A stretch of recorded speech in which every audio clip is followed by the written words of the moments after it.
Hi friends, welcome to my style cooking channel. இன்றைக்கி நம்ம tea கடை வெங்காய சமோசா எப்படி செய்யுதுன்னு தான் பார்க்க போகிறோம். இந்த வீடியோவில் சொல்லியிருக்க போலவே செஞ்சிங்கன்னா ஒரு நாள் ஆனாலுமே சமோசா வதன்னு இல்லாமல் கிறிஸ்பியாகவே இருக்கும். வீடியோவை கொஞ்சம் கூட ஸ்கிப் பண்ணாமல் ஃபுல்லாக பாருங்கள். அப்போ தான் நான் சொல்லியிருக்கிறது உங்களுக்கு டீட்டெயில்டாக புரியும். ஓகே ஃப்ரெண்ட்ஸ், இந்த சமோசா எப்படி செய்யுதுன்னு பார்க்கறதுக்கு முன்னாடி நீங்கள் இன்னும் மை ஸ்டைல் குக்கிங் சேனலை சப்ஸ்கிரைப் பண்ணலை அப்படின்னா சப்ஸ்கிரைப் பண்ணிக்கோங்க. ஒரு சமோசாவை நான் அழுத்தி காமிக்கிறேன் பாருங்கள். அதுலேருந்து வர சவுண்டிலே நீங்கள் தெரிஞ்சுக்கலாம் சமோசா எவ்வளோ கிறிஸ்பியாக வந்திருக்கு அப்படின்னு. இந்த ரெசிபி உங்களுக்கு பிடிச்சிருந்து அப்படின்னா மறக்காமல் வீடியோக்கும் லைக் கொடுத்துருங்க. வாங்க இப்போ இந்த சமோசா எப்படி செய்யுதுன்னு பார்க்கலாம். சமோசா செய்கிறதுக்காக நான் இன்றைக்கி மைதா மாவு தான் யூஸ் பண்ணியிருக்கேன். இதுக்கு பதிலாக நீங்கள் கோதுமை மாவு யூஸ் பண்ணுறதா இருந்தாலும் யூஸ் பண்ணிக்கலாம். 1.5 கப் அளவுக்கு மைதா மாவை ஒரு பவுலில் சேர்த்துக்கோங்க. மைதா மாவு கூட 1 டேபிள் ஸ்பூன் ரவை சேர்த்துக்கோங்க. ரவை சேர்க்குறதால சமோசா எண்ணெய் குடிக்காது, அதே சமயம் எவ்வளோ நேரம் ஆனாலுமே கிறிஸ்பியாகவே இருக்கும்.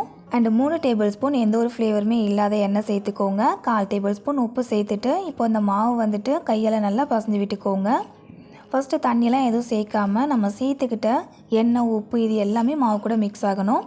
ஸோ அதனால் கையால் பசஞ்சிக்கலாம். எல்லாத்தையுமே ஒன்றா மிக்ஸ் பண்ணி விட்டதுக்கப்புறமா இப்போ இதில் கொஞ்சம் கொஞ்சமாக தண்ணி சேர்த்து மாவு கெட்டியான பதத்துக்கு பசஞ்சிக்கோங்க.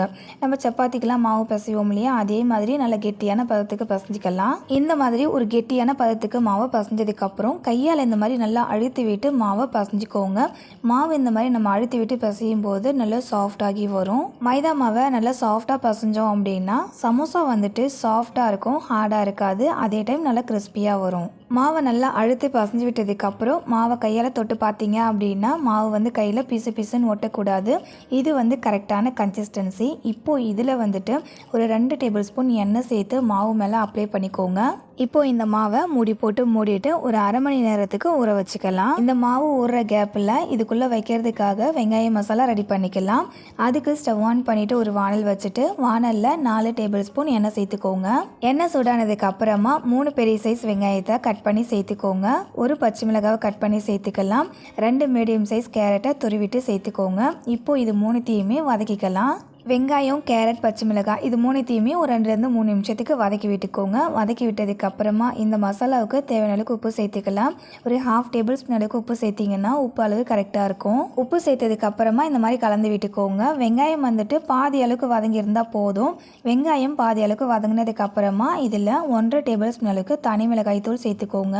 1 டேபிள் ஸ்பூன் கரம் மசாலா சேர்த்துக்கலாம். இப்போ நம்ம சேர்த்துக்கிட்ட மசாலாவுடைய பச்சை வாசனை போகிற வரைக்கும் மட்டும் இதை வதக்கி விட்டுக்கோங்க. மசாலாவுடைய பச்சை வாசனை கம்ப்ளீட்டாக போனதுக்கப்புறம் ஸ்டவ் ஆஃப் பண்ணிக்கோங்க. லாஸ்ட்டாக இந்த வெங்காய மசாலாவில் கருவேப்பிலையை கட் பண்ணி சேர்த்துட்டு கலந்து விட்டுக்கோங்க. அவ்வளோதான், ரொம்ப டேஸ்டியான வெங்காய மசாலா ரெடி ஆகிடுச்சு சமோசா செய்கிறதுக்கு. இதை அப்படியே ஒரு பக்கம் வச்சுக்கலாம். அரை மணி நேரம் மாவை ஊற விட்டதுக்கு அப்புறமா ஓப்பன் பண்ணி பாருங்கள். மாவை தொட்டு பார்த்தீங்க அப்படின்னா நல்ல சாஃப்டாக ஊறி வந்திருக்கும்.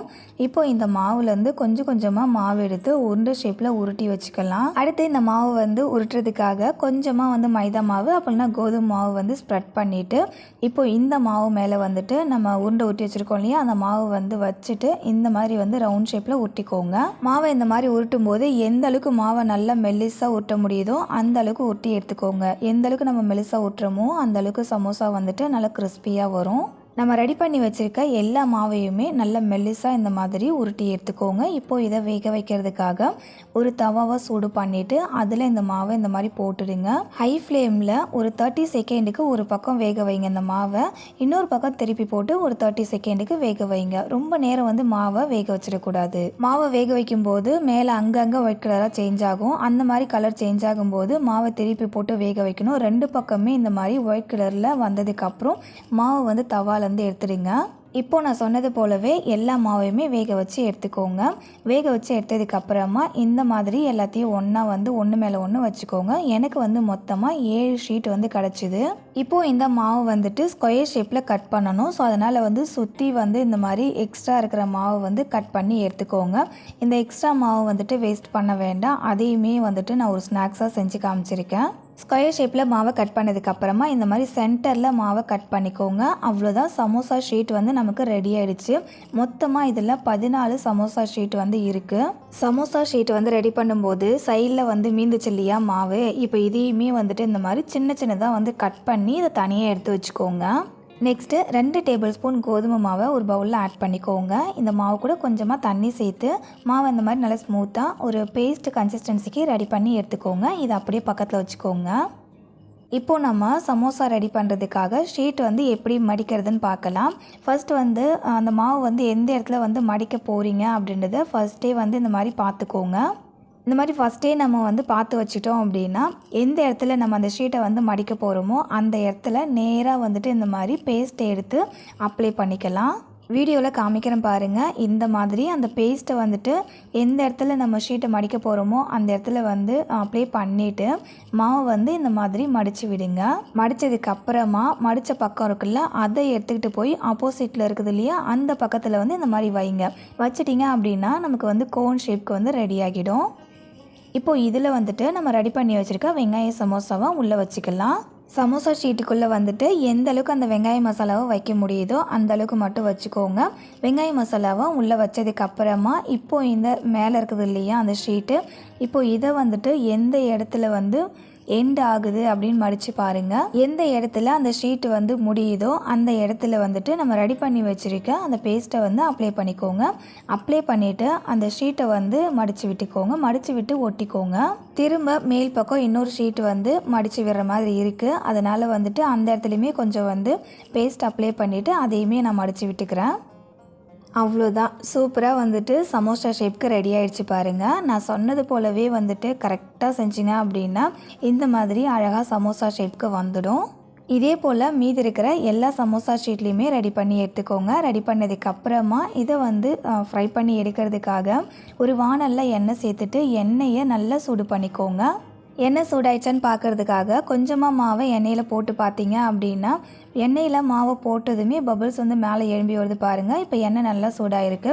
இந்த ஸ்டேஜில் ஸ்டவ்வை மீடியம் ஃப்ளேமுக்கு மாற்றிக்கோங்க. அவ்வளோதான். இப்போது இந்த எண்ணெயில் நம்ம ரெடி பண்ணி வச்சுருக்க சமோசா மாவை உள்ளே போட்டுட்டு இந்த மாவு வந்துட்டு ஒரு பக்கம் வெந்து வர வரைக்கும் அப்படியே விட்டுடுங்க. சமோசா மாவை உள்ளே போட்டதுமே எவ்வளோ பபிள்ஸ் வருதுன்னு பாருங்கள். சமோசா மாவை சுற்றி சமோசா மாவு வெந்துடுச்சு அப்படின்னா அந்த மாவு மேலே இருக்கிற அந்த பபிள்ஸ் வந்து டோட்டலாக வந்து கம்மியாயிடும்.